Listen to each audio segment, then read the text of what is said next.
the Lightning Law boost that El Salvador is making in Lightning terms.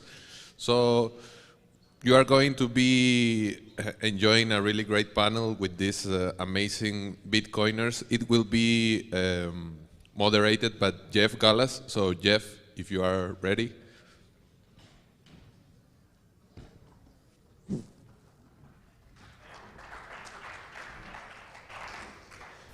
Hello, and welcome to what I believe is the last panel of 2 packed days. And if you watch around, this room is also pretty packed.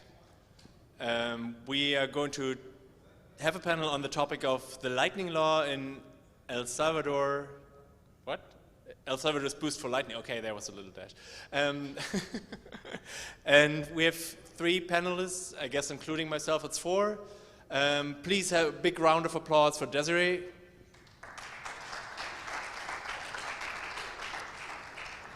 She's been in the Lightning field for what feels like decades. Please take a seat. Formerly, yes, I guess, working for Lightning Labs and now running her own Lightning gaming studio, Thunder Games. We can just talk about that, a little bit about that in a minute. Next one up is Ben Ark. He is the Lightning tinkering hardware IoT wizard. He's basically putting Lightning into everything that can be used with Lightning. Squeeze Lightning into. Yeah, squeeze Lightning into whatever has moving parts, I guess. And Roy from Breeze.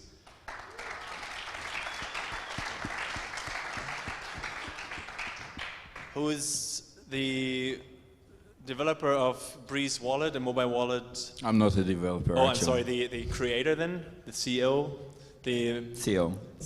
Sorry. I'm the guy that doesn't do anything. That's me. I would argue that that is entirely not true. You're not doing anything? Almost anything. All right, we have admittedly kind of a tricky topic. It is called the Lightning Law, El Salvador's boost for Lightning.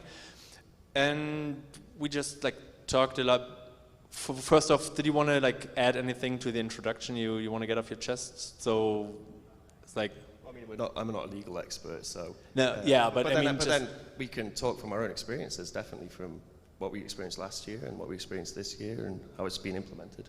So I guess the working thesis for the Lightning Law is that the Bitcoin law in El Salvador wouldn't have worked without Lightning being in place to be used more or less by a whole country. Just imagine having everything on the blockchain. I mean, I don't know if you want to imagine that. So I guess it's a question like, what was first, the Lightning or the adoption? How does it influence each other? Did the Bitcoin law, which is in fact maybe a Lightning law, actually give a big boost towards Lightning development, towards Lightning adoption in the field, or maybe it would have worked without Lightning at all? I don't know. We only live on this one version of the reality, so here we are.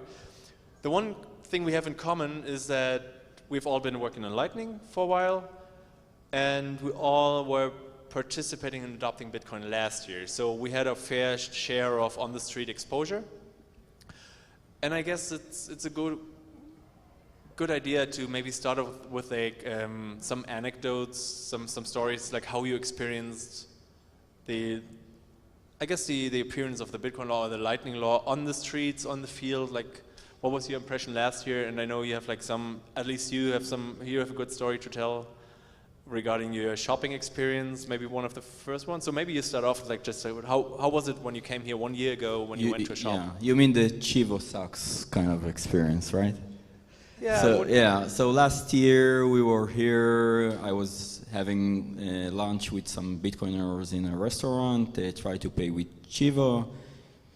I paid with Chivo, presumably. The payment went through in Breeze, and then the restaurant didn't receive the funds. That was my experience, and Chivo did a really bad job in integrating Lightning into the Chivo offering.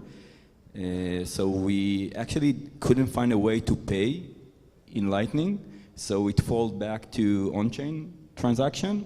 The on-chain transaction went through, and we had like multiple confirmation, but nothing was received by the restaurant. And I had a French YouTuber together with me, and he like video the entire what happened in the restaurant, and it went viral. And I was afraid that I couldn't get out of El Salvador because like the entire incident.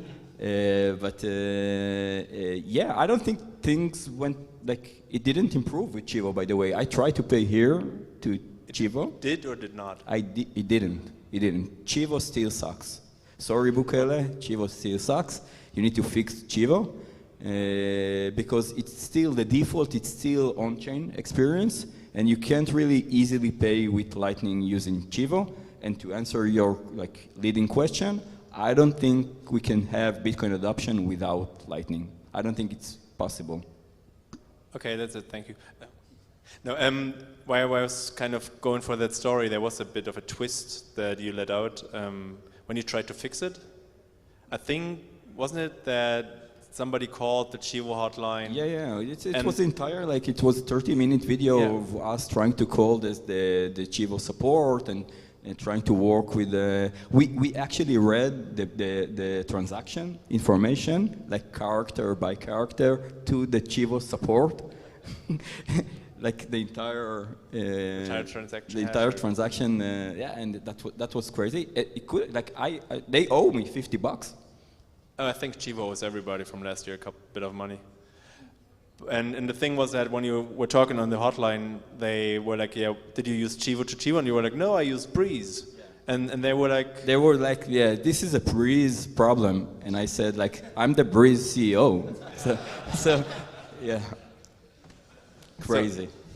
It's a good video if people didn't watch it. It is a lot of very sassy Roy. It's classic. Yeah, it's look it up and repost it or something. It's fun to watch. And it kind of started the whole fixed Chivo thing, which I think trended in El Salvador last year. Generally speaking, like, again, taking a step back, there's a question, like how Bitcoin adoption should take place, like whether it's a bottom-up approach or top-down approach. In El Salvador, we kind of seen like the Bitcoin beach and like the bottom-up approach, and right after the Bitcoin beach like gained some traction, we saw like a top-down approach with a legal tender. And now I'm asking you, Jeff, like you see how the Bitcoin beach wallet works, and you see how the Chivo wallet works. What would have you choose to use? Well, Bitcoin beach, obviously. Thank you. I mean, yeah. What else? But Bitcoin beach works. But to be fair, like my experience here this year so far has been that Chivo, every time I was exposed to it, it worked. No matter if it was on-chain or Lightning, worked as well. Yes. Okay. But this is like, I mean, it's anecdotal evidence.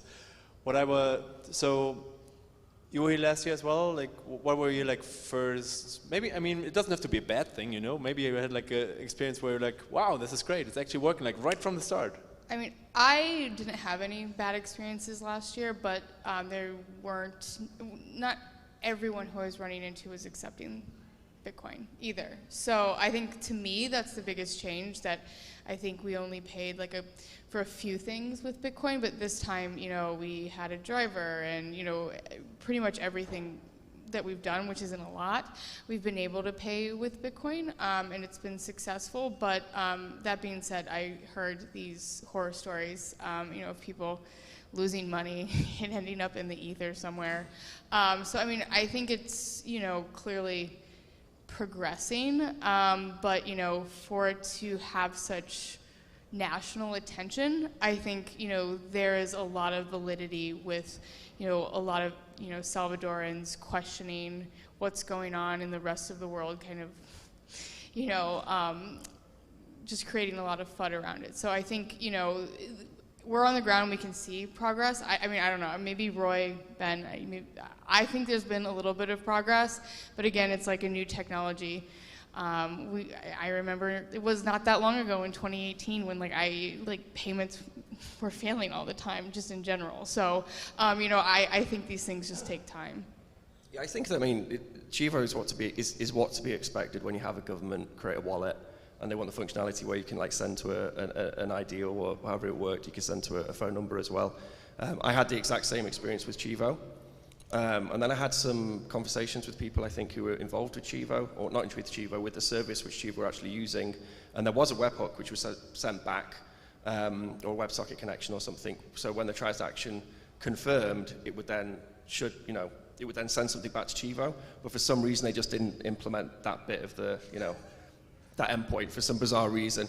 But on your point of top-down or bottom-up adoption, I think it's fair to argue that if you have a small country like El Salvador adopting Bitcoin, even though it's something which has been done by the government and then people have been told they now have to accept Bitcoin, El Salvador on the global stage is a very small player. And I think it's interesting that the countries which are really interested in adopting Bitcoin for currency, they're small players on the global stage. And it's clearly, if you have a central bank and you want to make your own CBDC, then fair enough. But if you haven't got that, then you're going to look at this free and open source technology stack over here. And I think from the El Salvador experiment or implementation, we've had a load of great feedback as a community where there's certain things which are highlighted, such as volatility. Like if you're using Bitcoin for a medium of exchange, which is like what Lightning is predominantly for, is for a medium of exchange, then being subject to volatile price swings makes it a fairly unusable medium of exchange. So then how do you address that? And you have Bitcoin Beach Wallet, they have their really nice USD... stable sats. Yes, the stable sats thing. And I think there's a lot of solutions out which are being worked on to try and solve that problem. And it's a problem we as Bitcoiners wouldn't have addressed unless El Salvador actually, adopted Bitcoin and adopted Lightning Network. And on a global stage, it is bottom up, even though it's, just as a country adopting Bitcoin, it's a bottom up approach, rather than, some big government like US or something using Bitcoin. And very interesting, and it's exactly who we want to be using Bitcoin as well. I went to a fantastic workshop by the Bitcoin Brazil lot, and they've been doing a very similar experiment to the Bitcoin Beach experiment in El Salvador. And again, it's like bottom up. They're in a rural area where no one has access to banks. And now, if people in that rural area, they have cards, they have payment cards, these Bolt cards, which they've minted themselves. They're using a server for it, but they could use their own server. And then they're making digital payments like within their community. And these people, it's like when they eventually, if banks were to reach out to them and say, okay, do you want a bank account? You need to do this, this, this, this, this. I'd be like, well, why do I need to do all those things? I can make digital payments now. So yeah, I'm very interested in these countries with less financial infrastructure, banking infrastructure, who are the ones who are actually adopting Bitcoin, such as El Salvador. So, I remember last year it was a bit of a talk, like in the LMPOS, the little device where you can receive Lightning, which is relatively cheap and durable. We were bringing that here, you were bringing it here just to see if people would need it on the ground. And did you actually go out and try to give it to people, or Yeah, I think that was maybe the issue last year, which I don't think it was such an issue this year. Is at the Adopting Bitcoin conference, it felt like we had a lot of Europeans and US Bitcoiners. Whereas in this conference now, we've got a lot of Brazilians, we've got a lot of El Salvadorians. So it doesn't feel like we're in our own little bubble like it did last year in the conference, which is very encouraging. And then my own little anecdotal story is when I got the taxi here from the airport, the taxi driver asked where I was going, so I was going to this Bitcoin conference, and, oh, okay, Bitcoin. And I was like, I wanted to kind of get see what he thought about Bitcoin. So I said, oh yeah, it's a shame with the price going down. And then the taxi driver was just like, don't worry, it'll go back up at some point. And I was like, there we go, that's what we want. He understands, as this is a savings technology currently, and there is some patience there. And the other story is when I tried to make Chivo payments last year, they all failed. But then I would say, have you got another wallet? And then quite often they would say, oh yeah, I've got IBEX. And they would pull up IBEX wallet. And I was so happy that there were some competent people on the ground actually, giving people access to decent software solutions. So I just think even among normal El Salvadorians, they can Google stuff, they can talk amongst themselves, and they will realize that some wallets work, some wallets don't work, and the wallets which work are the ones which they'll end up using ultimately. Okay, from this point on, maybe let's try a little experiment and talk about Lightning adoption in El Salvador without mentioning Chivo. every time somebody says Chivo, we like give $1 in Bitcoin to Mi Premier Bitcoin. Maybe it's possible to talk about that. I don't know. Speaking about general adoption, I mean, you're taking the approach of not going to people and saying, hey, this is Bitcoin, this is Lightning, but you try to like get people interested through a different angle. And maybe just tell us a bit about how that approach is working, and also if you've seen any traction here, or do you think like if it's working in El Salvador, what you're doing, or if you see other like similar projects that are driving adoption. Basically, I mean, it's bottom up again, I would say in a way, but it's different because you don't go from it from the monetary angle, right? Yeah, you know, for those who aren't familiar, we build mobile games that have Bitcoin as an in-game currency where you win Bitcoin rewards. And I think it's a great way to start adoption because I think people don't realize this a lot in this space, is that the rest of the world doesn't care about Bitcoin. Like, they don't care about being self-sovereign. They don't care about decentralizing money. They just don't have the time to care. It's not that like they genuinely don't care. It's just they don't have the time. It's not their thing, which, you know, is totally fine. And then they're inundated with things like the FUD in the news or the scams that are going on. And then just the volatility associated with it. So we can't really expect people to wake up and be like, I'm going to like go and, you know, host my own node, and it's just unreasonable. So, you know, at Thunder, we're really taking the approach of meeting people where they are and bringing them something that they're familiar with, something that feels safe. Everybody's gone to the App Store, downloaded an app or a mobile game, and with Thunder games, you just play, you win, and you earn your first sats. You don't have to put any of your hard-earned fiat on the line in an exchange. And then you're just, you know, a Bitcoiner. You know, you can go download Breeze and you can cash out to Breeze, which, by the way, we do millions and millions of transactions and very rarely have any issues. Never with Breeze. Most wallets we don't have any issues with. So for us, like, that is something we feel very strongly about, is meeting people where they're at, not force feeding like, hey, like, here's Austrian economics, like, you know what I mean, literally shoving it down people's throats. So that's an approach we've taken, and it's successful. 80% of our users are completely new to Bitcoin.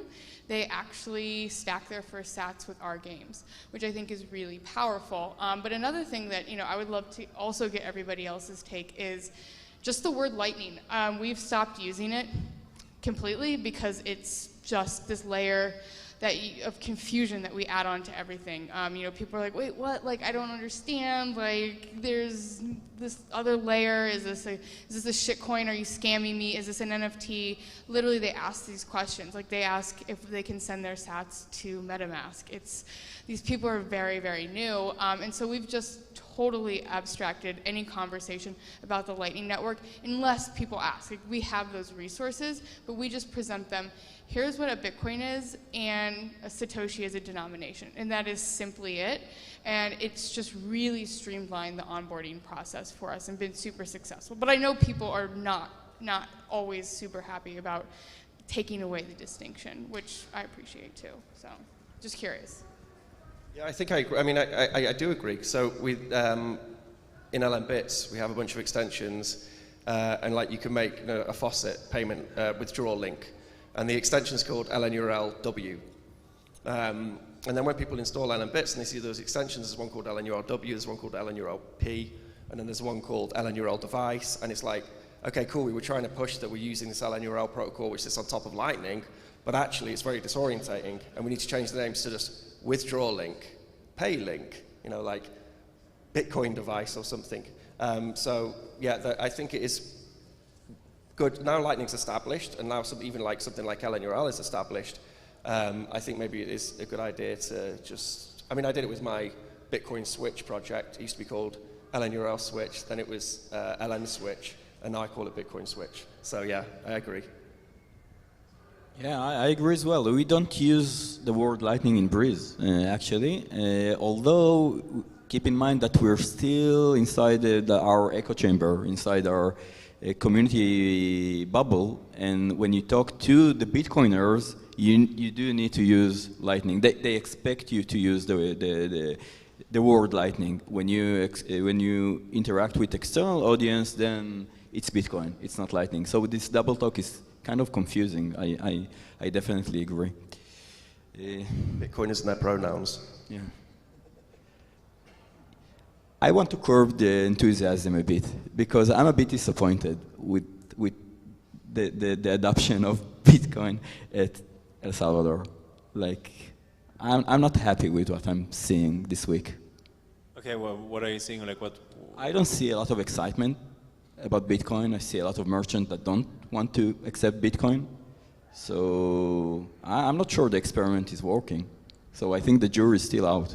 But I think it's the price volatility thing. It's like if you're using Lightning as a medium of exchange, it has to be stable. Like if you want a medium of exchange, for it to be successful, it has to. Particularly if you've got people on subsistence wages, and if they're on $200 a month, and Elon Musk tweets some shit and it goes to $100 a month, that's a sucky payment, like a medium of exchange experience. Yeah. So I think it's just highlighted, and it's been good.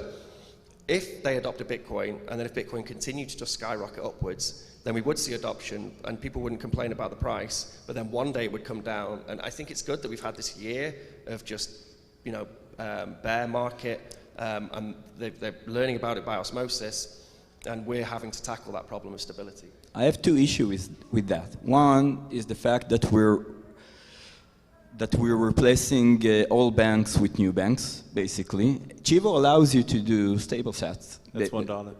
Sorry? Chivo, oh, sorry. Okay, I'll pay, no worries. Chivo allows you to hold your $2. Okay, Chivo allows you $3 to hold your balance in dollars. But still, people don't want to use Chivo for. And the problem for me that what happens here, it's not really Bitcoin. Like we're replacing all banks with new banks. So why are we doing what we're doing? What here? happens when we crack that stable nut, and then suddenly there's the El Salvadorian dollar in their wallet? I'm pretty sure people want to use that over the USD cash. Okay, but people will use like new banks. So we're replacing. It's not peer-to-peer. That what I'm saying basically, that I'm missing the peer-to-peer element of Bitcoin. I guess there's like loads of different recipes for creating a stable medium of exchange on Bitcoin and Lightning. Currently, we're looking at these wrapped asset things and doing these frequencies, and I think that's clearly the easiest way to do it because you can, connect to a traditional market. But I think there are some really interesting experiments to be done with, I don't know, some sort of federated vault where you chuck Bitcoin and it spits out El Salvadorian dollars and you can peg in and out. And I think there's some very interesting experiments to be done which are more decentralized and are just yet another layer on Bitcoin which aren't run by some one server. Yeah, don't you think there's value in just like setting some type of foundation? Like, I mean, I'm a strong proponent of saying like, hey, guess what? If you want to, it's your first Bitcoin wallet, have it be custodial. Like, we need to introduce you some way. So, I mean, I agree that things could be a lot better, but do you think there's value in like setting some foundation so like culturally people are at least aware that Bitcoin is happening, and then hopefully go the route that like Ben is proposing and like building something better? Yeah, I'm just questioning whether if they see dollars, if they understand that it's Bitcoin. Like if there's an entire infrastructure in place to use like a currency and the end result that the user sees dollars, what have we done here? Like, but then I suppose it's like saying, well, what's that dollar backed by? It's backed by the promise to pay the bearer and violence, whatever else. And then what's that, El Salvadorian dollar backed by? Oh, it's backed by, proof of work and Bitcoin. So I really feel as well that with the attention these problems are having, the amount of people who are paying attention to these problems and trying to build a solution, as soon as somewhere like El Salvador does their El Salvadorian dollar and it's decentralized enough that it can't be attacked by internal and outside forces, and corruption resistant enough that it can't be attacked by internal and external forces, I feel it'll be a house of cards. All these other little countries, such as Wales in the UK, we can create our own Welsh pound, and then we can wiggle away from using somebody else's currency. And I think it's really important work which needs to be done, and it is being done. And I don't think it matters that it's not called Bitcoin. I think it would just be like, well, it's built on Bitcoin and it's backed by Bitcoin as How opposed do to you being know backed that by it's Bitcoin? Bitcoin. How do you know that it's built? How do you know that? Sorry, $5. How do you know that Chivo is using Bitcoin on the back end? Oh no, I mean that just maybe it's just database flips and a lie, of course. But this is where you would have some sort of decentralized vault. For example, that's one possible solution, and then that's auditable by you or if you want to audit it. So we got a presentation about the Bitcoin law the other day, and I was just reminded that it has a part where it says the El Salvadorian government is responsible for educating people on Bitcoin, something along those lines. It was just like one sentence. And so that was always a big discussion last year. It's like there's not enough education, and I feel like you're touching into that topic because people take like, hey, this is just another US dollar app. This is like PayPal basically, but with like some Bitcoin or Bukele box, I don't remember, like it doesn't really matter. And then at the same time, there are some apps are trying to tackle that educational problem, but at the same time, kind of having the option to give a US dollar denomination. Specifically, Bitcoin Beach Wallet is doing that. They have like the kind of an introduction where I think they give you some like brief presentation, and you can earn a couple sats, so you know what Bitcoin is. Like it's like really brief, but it is maybe like one foundation. And you can switch, right? You can switch between the dollar balance and the Bitcoin balance. I think that's the right balance, meaning that the fact that you're exposed to the fact that you can convert your US dollars to Bitcoin and vice versa, that's the right interface. Not obfuscate Bitcoin completely from the user experience. Okay, so is Breeze doing anything like this, or are you more like, would you say you're trying to educate your users a bit about what they're actually doing, or is it more like, hey, if you use Breeze, you know what Bitcoin is, you know what Lightning is, like we don't have to explain it? Yes, so our way to tackle that is to always display Bitcoin, and we have like what we call secondary currency. So we show the dollar value as a secondary currency, but you can't really replace Bitcoin in the user interface. You can't see a US dollar value alone. And Desiree, that's basically also a question for you. Like you said that you have a lot of new users that are coming in and they don't know what Bitcoin is. How do you have like a sort of automated education? Like where do you send them? Like how do you educate them if they want to learn more about like what they're actually doing in the game and like what this currency is? Because it might just look like an in-game currency, right? Yeah, we make it pretty clear that it is Bitcoin.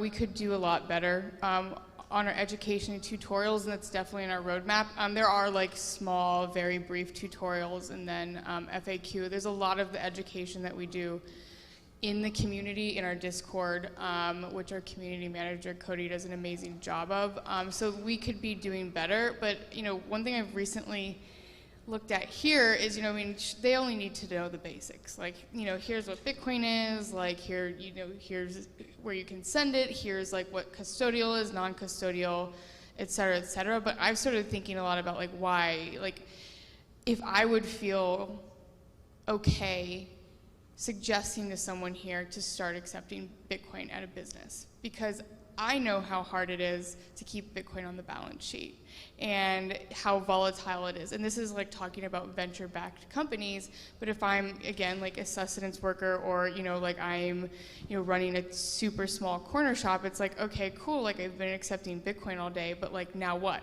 Like what is my strategy? Do I like immediately convert to fiat, or do like I wait a year and hopefully there's another bull market? Like I think that, maybe like from what I'm aware of, they are covering some of like the basic education piece, but like how to be a Bitcoin business is something that like, there's not really any resources out there. Like we're all figuring it out together. I ask Roy for help on things, and it's just like Bitcoin accounting. I don't even know how it works here, but like running a company that's in the US and the UK and figuring out how accounting and the legal requirements for reporting to the IRS and HRMC is just an absolute nightmare. So like, I don't know what's actually going on the ground here, but I feel like that's like another big hurdle that I'm not really hearing anything about that I think is really, really important. Like if Bitcoin is going to be adopted on a mass scale, at least by businesses. Right, so it's a matter of educating the user, but as well as the accepting business and yeah, not just like how you accept Bitcoin, but like, hey, like what is your strategy? Like for holding this Bitcoin, for converting this Bitcoin, for like being hopefully someday a profitable business. Like there's no resources for anybody on that. So I doubt there's that much education being done anywhere on that. You mean anywhere in the world, or just specifically in El Anywhere. Salvador? I mean, I'm sure it's not it's probably not happening in Salvador, but like, if somebody knows where those resources are, please tell me, because like, I would love to like not have to make this stuff up and ask in chat rooms and whatnot. Yeah, we should have an extension soon in LMBits, and we're partnering with Whale Books, and they have an accountancy thing where you can, if you're a Bitcoin business, they'll like tell you what you need to do to comply basically in different countries. And so we should have a very simple extension where it'll say, well, in this country you should probably do this. But I think this brings it nicely back round to Lightning Law. I think the biggest problem with us setting up Bitcoin businesses or whatever all around the world, with it being such a cutting edge technology, and with governments being so flippant on their decision making around it, it's always quite ambiguous. Well, actually, no, I mean, actually an ambiguous kind of laws are kind of easier to work with. It's suddenly where they start bringing in laws which don't really seem to make much sense, and then people have to change their business models and blah, blah, blah. So when you have a country which has a clearly defined set of regulations, companies can work, to, and then particularly if they're friendly regulations, then it's just going to attract industry and businesses, which I think is what you've seen in El Salvador. So yeah, I agree with you completely. Like these resources which everybody's all going, on a world stage, these resources everyone's always going out and finding and figuring out how to be compliant or whatever, it is something we should probably share more between each other. The fact that we're talking a lot about like pegging the Bitcoin to the US dollar is sad. That's well, so on that, like it's almost like, what do you want? Do you want them to use USD cash, or do you want them to use some USD stable thing made on Bitcoin, or do you want them to use an El Salvador dollar, which is pegged to the USD, like a collection of assets like USD, Euro, and then maybe something like, I don't know, coffee, or some sort of gross national product, where they actually have like a vested interest in that thing being successful. I think it could be very interesting on baskets of assets, and what these smaller countries which need stable mediums of exchange, they don't want to use someone else's currency, and we shouldn't just say to them, well, you just use Bitcoin and just deal with the volatility. It's like, no, we should build something on Bitcoin they can have some sort of national identity too, and is relevant to them, and it's an alternative to them using somebody else's shitty currency.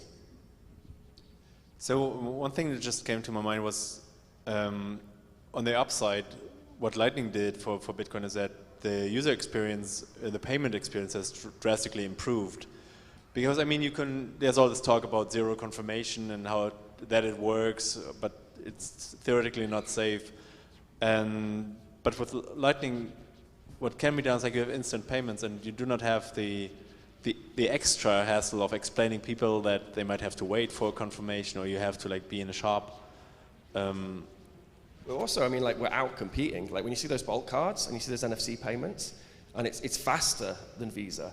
Like the Rube Goldberg machine of Visa Network and all the stuff which needs to happen for a traditional tap and pay payment to go through. Like I think Danny from Coin Corner did this great demo where he did two payments, one with a Bolt card, one with traditional tap and pay Visa card, and it's faster and it's better. Like it's a better technology. Like what we're building is a better technology, and I think that's super exciting. Yeah.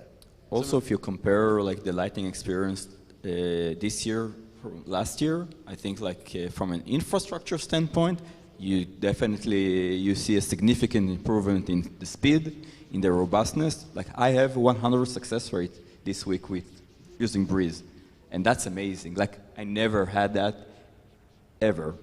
Paying here in El Salvador, like 100% success rate, and I hear the feedback also from the people at this conference, and that's amazing. We come a long way. So from an infrastructure standpoint, I think Lightning is maturing. From an adoption standpoint in El Salvador, I think we took a step back. So do you think like the whole Lightning Bitcoin thing law in El Salvador? I mean, was it a boost for Lightning? Did it help test out use cases? Also, like for products, for wallets, for I mean, specifically talking, we can like for bits, for gaming, for wallets. Did it help to have a lot of exposure and to get like a lot of field testing? Yeah, did you get valuable feedback from that you built in, or was it more like? Yeah, I'm confused. I'll give you an example. Like last year when I was here, my greatest revelation was that when I told people like, do you want to accept Bitcoin or you rather like accept US dollar? They told me I want Bitcoin. Like people wanted Bitcoin because that was their way to like make some money. Like because the price went up, so they didn't want a US dollar. Like people, like I heard a lot of like people asking me, Breeze users asking me to like peg the satoshis to a USD balance. And I came here and I was expecting like the user feedback to be everyone wants to have like the balance in USD. And when I came here, like no one asked me. Why doesn't Breeze support USD? But this year, like everyone wants USD. So I'm getting conflicted messages for sure. I mean, crikey. So, Jeff, I mean, you organized the Lightning conferences in Germany. And I've said to you a bunch of times that if it wasn't for the Lightning Hack Days and the conferences and Room 77, like an actual place where I could go and test my point of sale, I wouldn't have built any of the things which I started building, I don't think. So I owe a lot to you.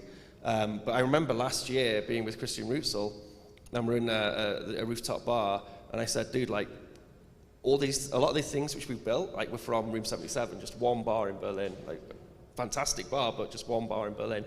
Now, I was like, look at this, there's a whole country accepting Bitcoin now. And, like, the amount of real-world feedback we're going to get back from that. And I mentioned the Bitcoin Brazil lot before, but I had a conversation with them because they've implemented LM Bits, and they're using it locally for their community.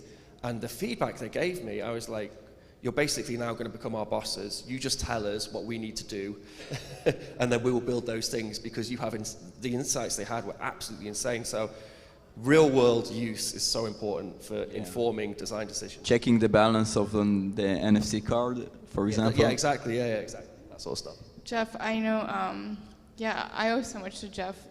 Like, it was 2 days after I joined Lightning Labs, I was at a Lightning Hack, or it was something that you'd put on in Berlin. That was like April 2018, I believe? June 2018. Okay, yeah. Yeah. So I think, I do think what has gone in here has at least raised a lot of like global attention to Lightning. I think there's a lot of other things, but that's the biggest change that I saw was like, oh my gosh, there's regular people who are asking about what's going on, not just with Bitcoin, but with Lightning, right? Like regular people. So I think that was really great. Obviously, we're in a period of a lot of doubt, and it's not a great period, but I think it was really great. But I agree, like, what you've done in like the Lightning conference, that was just like, that spurred like a whole movement too. Like Thunder came out of the Lightning conference. So I think like we need more events like that. I think this is great, but like it was just like visibility, whereas like I think these like events with like a lot of substance and a lot of building and a lot of like in-person connection is where like the real, like you're saying, you're talking to users and getting a lot of feedback. And so I think that's where we see the real growth happening. Well, thanks for the kind words. I'm just going to use this, like, basically, ball to just, we did an announcement yesterday. We're going to have another Lightning conference in Berlin next year, April 21st. And also April 22nd. Likely with stuff happening on April 20th as well. No, there's, like, once everybody gets together, it's you. So yeah, these are the places where you test out stuff and build it out. But then you have bars, you have these hot spots where the community kind of centers around, and then you have these projects, Bitcoin Beach, Praia do Bitcoin in Brazil, and at the end you have whole countries. And there is probably a lot of examples where maybe even unseen to the regular eye, like stuff is happening in the background. I mean, you have all of a sudden you have private companies managing relatively large nodes and they have to have the actual real-world challenge to make it happening, to do liquidity management and learn a lot in the background, because if it doesn't work, you're going to have a real customer somewhere at a bar or at a mall that can't pay. As well as you have ATMs that, the ATMs here actually don't accept Lightning yet, so sorry. That would be a great next use case to have like a proper ATM and like payout. Because they actually do use ZeroConf, the ATMs here, that are supplied in like bigger masses from the company that should remain unnamed. So that would be something to work on. Like maybe next year we're going to see like Lightning withdrawals, or Lightning you can pay for with Lightning at the ATM and get your dollar exchange. I think meatbag ATMs as well. So like in lots of parts of the world, an ATM isn't like a physical device in a wall. It's somebody with a point of sale, and then you pay them, or you do a card transaction.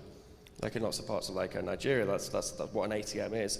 So like in the LMPOS, I'll do a bit of shilling on my own stuff now. So in the LMPOS project, because this is an experience I had last year, I ran out of sats, and then I had cash, and I wanted to go into a shop, give them cash, and get sats. So with our new LMPOS, they can use it to accept Bitcoin payments on Lightning, but then if you input a keypad code and then input an amount, you can create a withdrawal link, and then somebody can scan it and pull sats out. And you can set a percentage, so the shop owner can accept Bitcoin payments over Lightning, and then if someone comes in and wants to buy the sats, then they can charge 5%, 10%. And then every shop owner, then if that becomes part of their point of sale terminal, every shop owner in somewhere like El Salvador could be a potential ATM, and they could get extra revenue for it as well. I think it's a really interesting use case for a way of having an easy way to like get sats, other than having actual physical ATMs which need to be maintained. So are you working on a prototype for that, or are you like trying to implement it somewhere as a sort of? No, it prototype? exists. I mean, we have it in the POS, in the LMPOS right now. Yeah. So I mean, it exists as a concept, but there's no reason why you couldn't build it into any POS system. The ability to make a withdrawal link, and for the shop to just charge a percentage. Oh, right.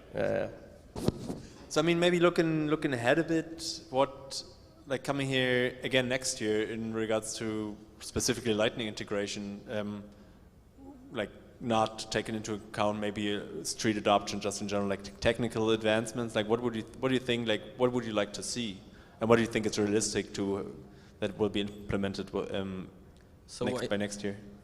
Yeah, I think like the key takeaway from El Salvador, that it solidified the fact that there's no Bitcoin without Bitcoin being used as a medium of exchange, right?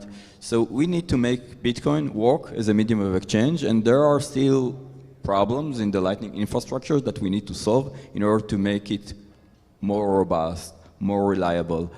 I want to see better routing algorithms implemented in Lightning. I want to see asynchronous payment, offline payment, implemented in Lightning in order to be completely fail-safe. That's still not the case. Like the fact that like the frustration of a user that is trying to pay with Lightning and can't pay with Lightning, like that every time that I see it, it stings. And we can't have a bad user experience, which means we need to get to 99.9999 success rate when it comes to Lightning payments, and we still have a lot of work in order to get there. It means liquidity. We need to solve liquidity issues. We need to have liquidity infrastructure in place, specifically splicing, specifically peer swaps implemented across the network. And we need better routing algorithms, better routing solutions in order to make sure no Lightning payment will fail. So you completely abstracting that away from, there's nothing El Salvador in that sense that can really do, because it's all like in basic like protocol. It's part level. of the infrastructure that we need to build. We need to move faster as well. We need to realize that layer 2 isn't layer 1. We can experiment in layer 2, and we can experiment faster. The fact that we don't have offline payment support for me, that's a huge disappointment. We have all the infrastructure in place. We can implement blinded path. We can implement onion messages. We have everything that we can implement Bolt 12. We have everything that we need in order to move faster when it comes to offline payment, and we're still waiting. Okay, how about your your outlook, your projection, your wish? What? Offline payments would be really nice. Waiting for that. I think another one, is outside of infrastructure stuff. I do think the UX is important. Even looking at Cash App, I know that's just the US, but my husband, still can't figure out how to do the Bitcoin Lightning piece. Every 2 weeks he forgets. So he's okay smart, he could figure it out, right? So I think if Cash App's not even getting it right, we have a huge problem, right? We need to make it even more intuitive, and I think we've come such a long way when it comes to the UX that we're almost there. And then I really do think this education piece, it really frightens me that that people are getting recommendations hey, you should buy Bitcoin, you should put everything in Bitcoin, and it's a single mom of two who's unemployed recently. Whenever I hear the word education, as a product manager, I cringe. Because if you need to educate, that means you're not doing something right in the product. So that's my problem. We want it to make it as seamless as possible for everyone. And if you need to educate, that means we have a problem. Yeah, I think another thing I haven't thought about in years is a consulting term, as much as I hate to say it, but it is so much change management. Because I think if you don't like education, it's that's what I'm seeing here, is just managing the change, and working things into the culture. I cringe that I even bringing up that term. I haven't said it in so long, but I think maybe it's now becoming relevant. So, sorry, Ben. I think that, you got to have some level of education, because people had to be educated on how to use email. It's to be expected. And then, a big shout out to a company like Ibex, for example, with their education program they've been running. They've had some of the students here as well, and they're incredible young people, so bright, and they're excited about Bitcoin. And that's something which I think has come out of El Salvador. It's empowered all these communities all around Latin America, like in Brazil and then also in Guatemala. Costa Rica. In Costa Rica, yeah. And these companies, so I went to Bitcoin Miami, and Ibex from Guatemala, they're handling the payments. So it's really nice to see these local communities around Latin America feeling empowered, and then having somewhere where they can kind of express themselves and push their projects in El Salvador. So yeah, that's. But when it comes to what I want to see next year, is I think you're absolutely correct. We need to up our game when it comes to just making Lightning work properly. Our job is to give the best payment experience we could possibly give and make the most useful payments technology we can make. That's it. And then on the El Salvadorian front, I really want to see this El Salvador dollar. I want an El Salvador dollar. I want them not to be using USD anymore, and I want it to have some sort of connection with their domestic products. And I think that would be wonderful if we could have something which works just enough so people can use it. And then, like you say, in a wallet you have the El Salvador dollar, which I can keep my subsistence wage in, and then $10 a month. Out to Bitcoin. I can put in my Bitcoin and then have the switch between the two. But yeah, that's why I want to see the El Salvador dollar. I think it's really important for the whole world for that to be developed. Okay, I guess that was checking our wish list, so there was pretty good ending for that. Thank you for... Sorry, Jeff, because we've got 3 minutes. What do you want to see when you come next year to El Salvador? What's that? What do you want to see in El Salvador next year? For me, yeah. What I would like to see, not only in El Salvador, but in general, is we do have these fun cards, like the NFC cards, where you can easily contactless pay, quickly. I'm not sure, we have the beer tab and some fun projects to as a proof of concept, but it would be great if this could be integrated into the payment process a bit better, so you can actually have a Lightning credit card well, you know, more like a Lightning debit card, but it's like completely sheltered Lightning, and you can just take your card and put it on the reader or whatever, and it pays for that. I think that might just make the whole payment process a bit more impressive and smoother and faster. That goes to the UX improvement. I guess. I mean, it's UX improvement. So I have another thing I want to see. Like this conference, Adopting Bitcoin, is an amazing conference, one of the best conferences in the Bitcoin ecosystem. But this year, I'm seeing the same faces I saw last year, meaning we're not growing as a developer community. So it's not just about end users. Developers are bringing end users, meaning we need more vertical solutions. We need to bring expertise from the outside. We need ways to recruit people to join the Bitcoin movement. And we need to work hard in order to draw new talent and new people into the ecosystem, and we need more focus on that. So projects like Ball.fan and other projects that the Summer of Bitcoin that are trying to pull new talents and new developers inside to the ecosystem are absolutely crucial. So next year, I want to see like this, the number of attendees like triples or more. Oh, that's a good benchmark. Did you take note, Noor? No. Great. Yeah, and on the other part, I mean, I totally agree. That's basically like what we do with the Hack Days and the Lightning Conference, trying to grow the developer base and trying to spread the technical knowledge, not so much the end user knowledge, if you will. Developers build applications, applications draw new users, exactly like what Thunder Games are doing. That's the way to draw new people into the Bitcoin.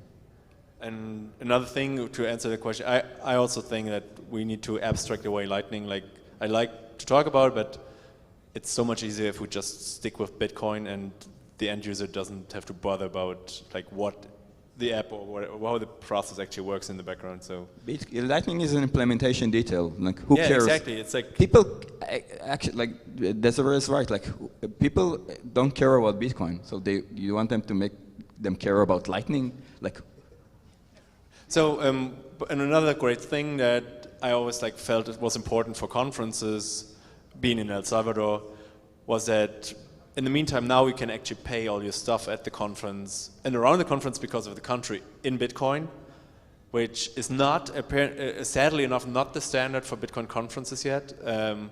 So if you like do an event or a conference, I think like it's up to us, to every individual, like doing something to actually use that kind of stuff, because real usage is important, as we're seeing here. I mean, that's what we've been talking about pretty much the whole time.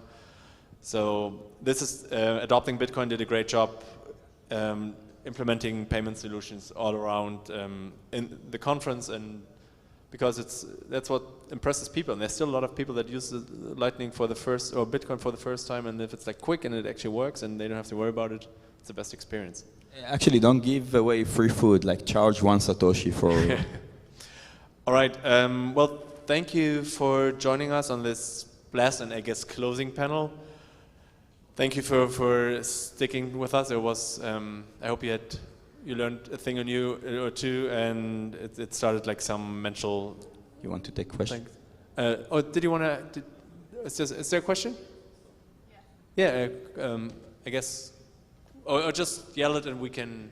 Oh, okay. There's a microphone coming. Thank you very much. Maybe I should say at the beginning, I'm totally new to this. The reason I came to the conference was to try to educate myself. And to boot, I'm a Luddite, so bear with me on this. I came to this panel because it says El Salvador's boost for Lightning. Yeah? And as I understand it, Lightning is a protocol, please don't laugh, right, for the payment system. But private companies work on the Lightning protocol. Is that correct? No, yes. I mean, it depends on what you mean, node implementations, or? There are private companies that help develop, off the Lightning network. Lightning is an open standard, is an open protocol. Yes. That is shared and everyone can implement. There's no company that owns Lightning. No, but correct. Thank you. But there are companies that work On top of the Lightning on top of the protocol. Lightning Network, Yeah. correct? Yeah. So one could assume that there are going to be companies, that those companies are going to benefit from El Salvador's boost for Lightning, correct? Of course. We want to make money. This would be the same for Bitcoin Thank you. on-chain. So right? on that point precisely, the adoption of Bitcoin in El Salvador is an experiment that has been publicly funded by taxpayers in El Salvador. So this is maybe more a philosophical question. So how will El Salvador, how will Salvadoran taxpayers capture some of the value that these private companies are going to make off their work on the Lightning Network? And that's a very good question, actually. And my own personal experience when I came last year, I don't know, when I got off the plane, the airport wasn't so good, and then I felt a little bit, kind of felt a little bit scary being out in El Salvador. And then this time round, I don't know whether it's just psychological, but I swear that it feels a lot safer and as a country, and it had this wonderful new airport. And I think that although, I was thinking about this, that although the value of Bitcoin has dropped significantly, and any Bitcoin which El Salvador, the government, bought, they're now at a loss, I think that the amount of industry which they brought in will be, have a good impact on their GDP. Because there seems to be a lot of companies setting up base here, a lot of people working here. I spoke to a lot of Europeans and people from US who are living here for a few months to do some work on some projects, and they're contributing to local economy as well. So I think it's just opened up El Salvador as a hub for Bitcoin industry to come and operate from. And I think it's had a real marked, I'm sure that's not the only thing, which you can give credit to El Salvador, feeling safe or anything, but I think it's probably had a huge positive impact on El Salvador generally. You're assuming these private companies aren't local companies, which I think there's a huge opportunity for El Salvador to participate and to create new initiatives, new companies that can take part of this Lightning ecosystem. That's one. Second, like Ben said, I think the country benefits a lot from Bitcoin tourism.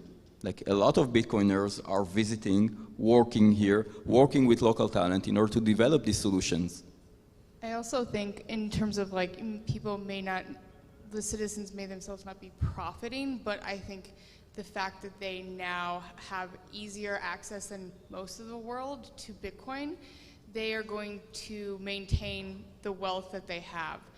Bitcoin is obviously not an inflationary asset, and so the store of value piece, I think, comes to mind, where maybe they're not getting $50 a month because of this, but their money means more, or will mean more long term. Jay is here, for example, Jay Deluxe. Hi, Jay. Jay is here because of Bitcoin, and he's living in Salvador for the past 6 months. 3 months. And you've contributed to a lot of things. 1 year. That's because of Bitcoin. And there's a lot of Jays here. Thank you very much for the answers.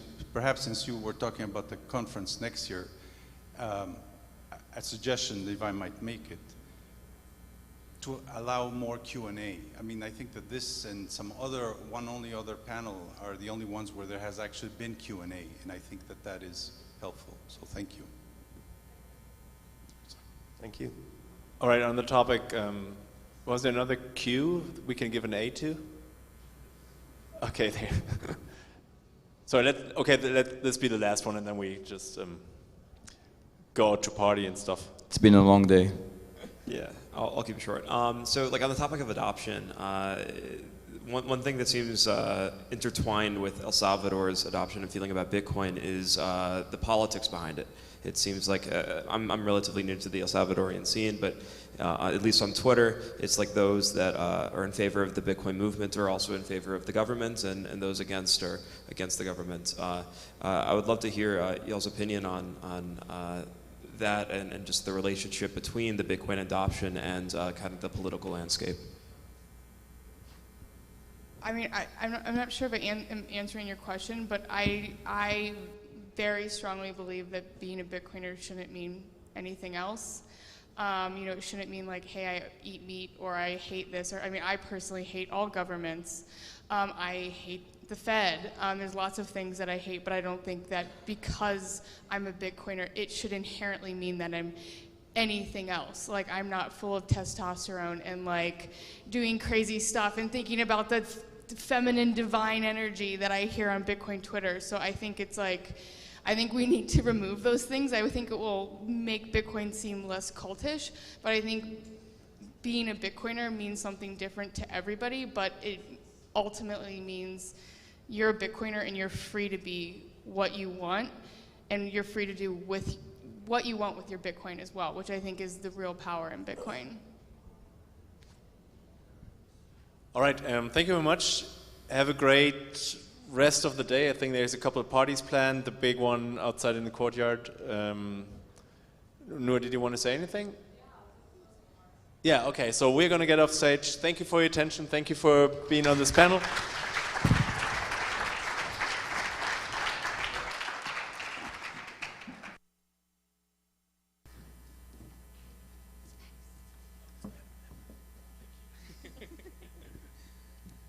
All right.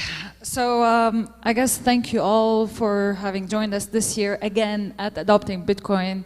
I want to thank all the sponsors that decided to support us this year. A particular thank you, obviously, to Galoy and Bitfinex, who stepped up in a really, really big way to make this event happen. I just wanted to make a quick announcement that yes, indeed, we are making the event again next year. The tickets are already on sale online. Thank you.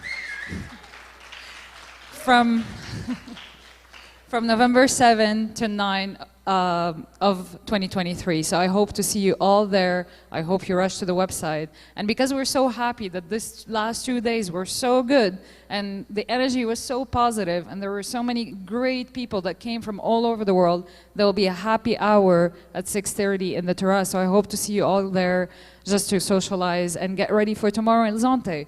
So don't forget that tomorrow we'll be leaving, the bus will be leaving at 9 a.m. every 10 minutes until 1:30. We're going to be having a great time in El Zonte. This is where everything started in this country, and it's such a beautiful community with beautiful human beings that you should meet, should talk to, and understand their journey into Bitcoin. So thank you all for coming, and I'll see you all outside. Oh, one last thing. I wanted to give a shout out to my colleague, Pretty Flaco, who couldn't be with us today or yesterday, but he's going to be here next year. So give him a lot of love. Give him a shout out on Twitter, Pretty Flaco. We love you, man.